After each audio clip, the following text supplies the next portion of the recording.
What is up, everyone? So today I want to share with you what I think is the best way to generate what can become a very passive income stream. And no, it's not stonks, it's not Bitcoin, it's not real estate, and no, you don't have to sell your grandma life insurance. And this method is how I was able to set up a business to become almost fully passive. No, this will absolutely not be fully passive from the very start.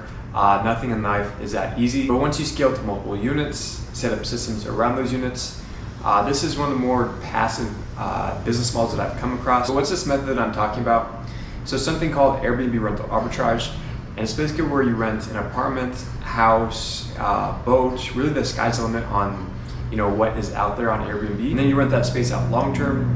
You furnish it, of course, and then you shift that long-term rental into short-term stays. And so basically, the arbitrage and added value comes from shifting that rental from a long-term rental, a year, 2 years plus, down to short-term stays. And of course, furnishing it and furnishing it so it's geared towards more tourists and short-term stays. That also adds value as well. But the big value-added thing is we're going from long-term to short-term. And here's some quick stats to show you just how big Airbnb has gotten over the last decade, and really how relatively new of a thing it is, because it was really just founded in 2008. So it's been around for just over a decade. Airbnb's revenue growth was 38% in 2018 and 31% in 2019. And in 2019, there were over 187 million bookings. And as of 2018, there were 150 million users. And obviously that number has grown since 2018.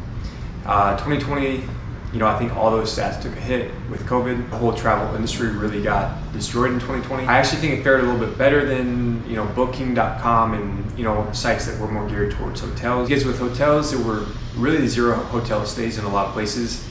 But with Airbnb, if you had an apartment, you could basically shift that over to long term. Also, I know Airbnb partnered with a lot of hosts for nurses coming to bigger cities to help with the virus and going into hospitals. So just the fact that apartment owners, Airbnb hosts were able to stay a little bit more nimble than these hotels. Luckily, this is turning around.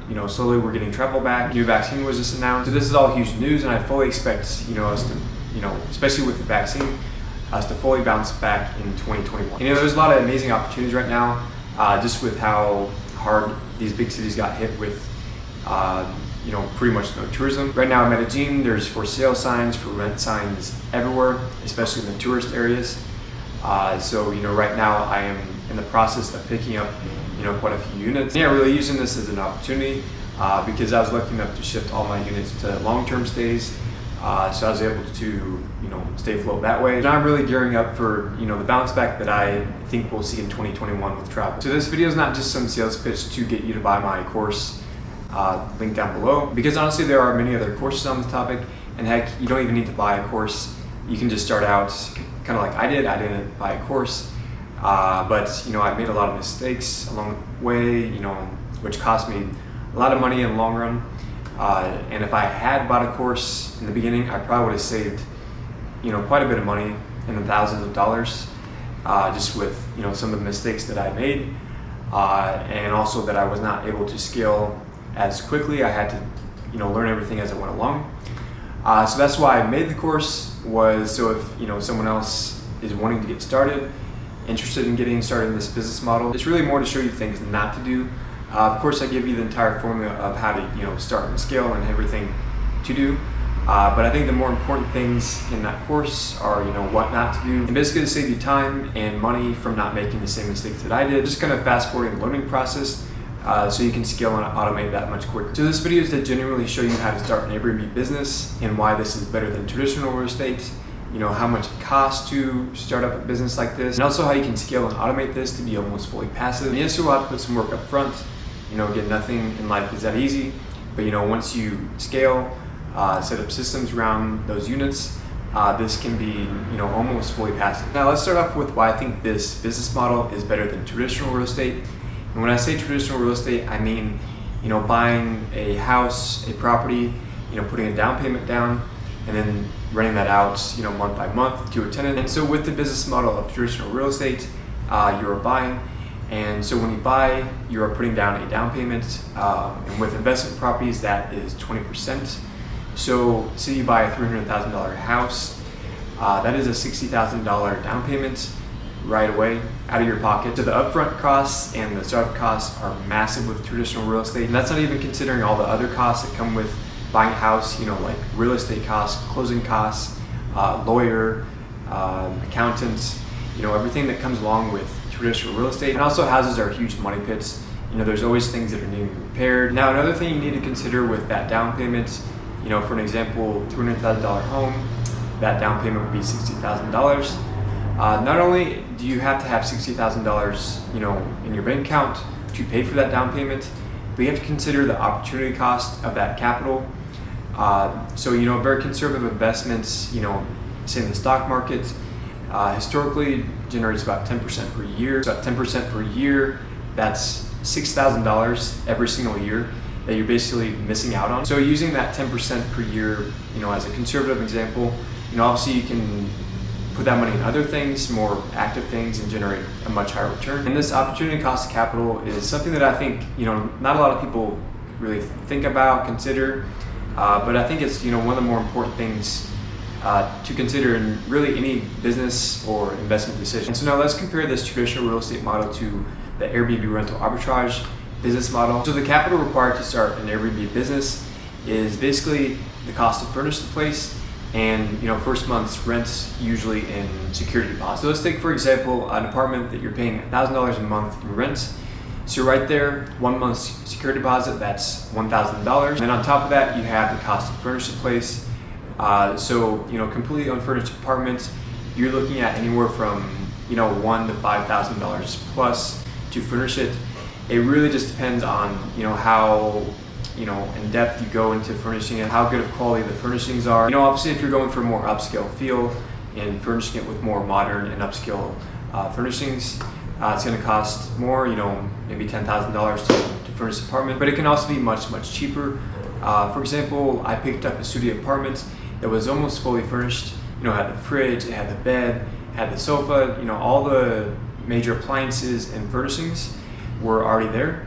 I basically spent $300 and spent that money on some smaller things just to make it feel more homey, really enhance it for people that are looking for, short-term stays. Things like, really good quality towels, good quality sheets, plants, just things to make it feel more, homey.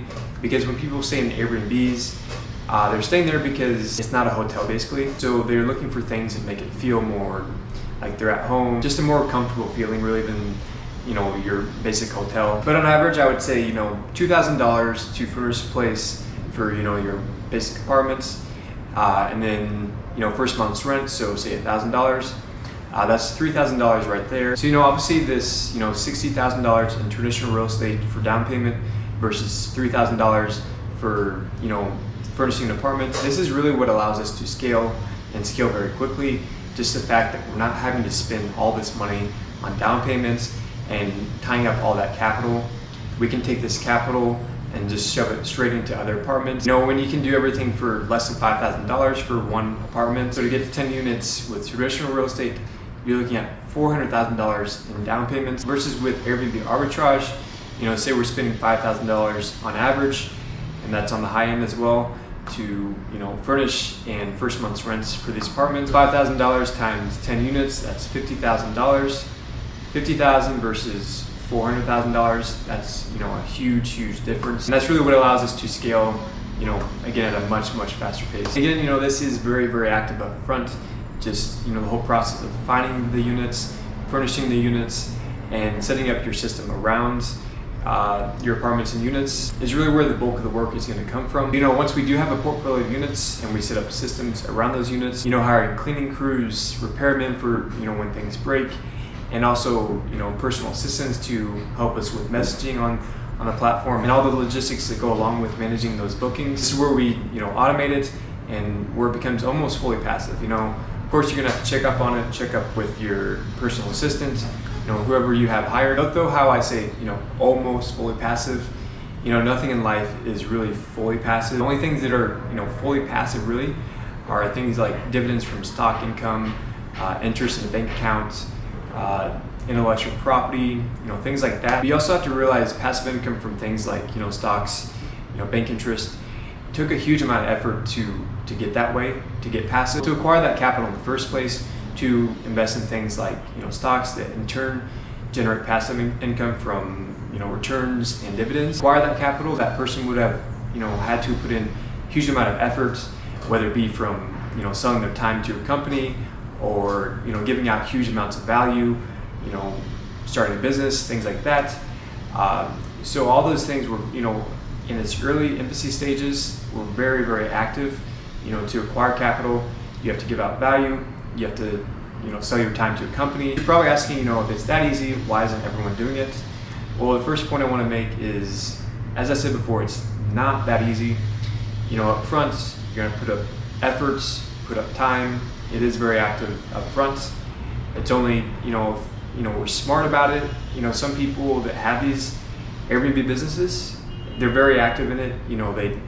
It's pretty much like a full-time job. If we're smart about it, this is where we automate it. Any business can really be automated. It's just up to you to be smart enough to set up systems, automate it, and get it to be fully passive. I think the other thing with almost any other business as well, they see the work that's required up front, and they get discouraged. They don't want to put in that much effort up front. But with anything, once you put up work up front, it just gets easier and easier and easier as time goes on. Just with compound interest, with money, how 10% per year compounded over time compounds to be a huge, huge number, millions in decades. Compound interest also works the same in business, relationships. It doesn't matter what it is.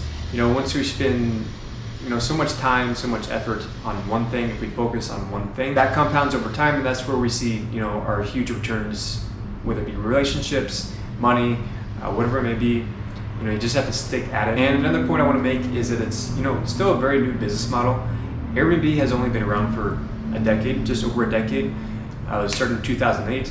So this is still a very new thing. It's still growing at a very, very quick pace. For a company that's valued at like $30 billion like Airbnb is, for them to be growing the revenues at a clip of 35-40% per year, that's just massive, massive growth. And it's really showing no signs of slowing down, especially internationally. That's where most of their new growth is coming from.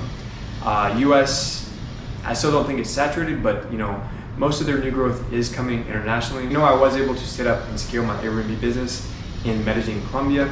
So there's definitely markets and cities around the world that I don't know the exact numbers, but I'm sure it's at a clip that's 2 or 3 times greater than a lot of places in the US. Also, demand has been and will be outpacing supply for a long time.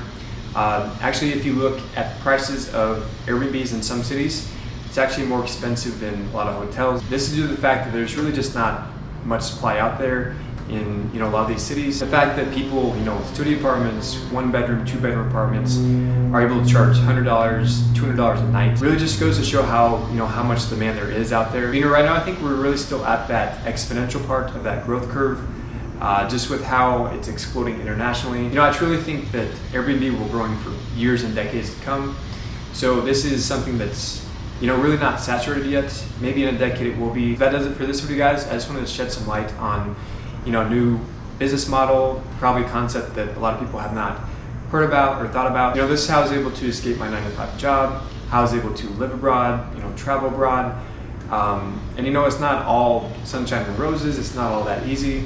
As I said many times, there's a ton of work up front. I think this is one of the better ways that you can do something like this that gives you this kind of freedom. Obviously there's many other ways you can work online, whatever, live abroad, whatever you want to do. I'm not here to tell you that this is the only way. There's many other ways, but this is the way that I know how to do it because this is how I did it. This is why I'm covering this topic, just to shed some light, because I know a lot of people, it's still a new thing. A lot of people don't really know about it. I actually found out about it through my ex-roommate. And again, as I said before in this video, this is not just some sales pitch to buy my course. Many other courses out there, you don't even need a course to get started.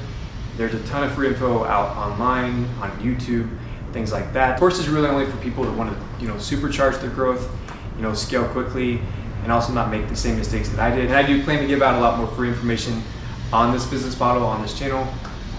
So if you like this kind of content, travel-related content, Airbnb arbitrage, kind of business content, definitely subscribe. And I'll see you guys in the next video.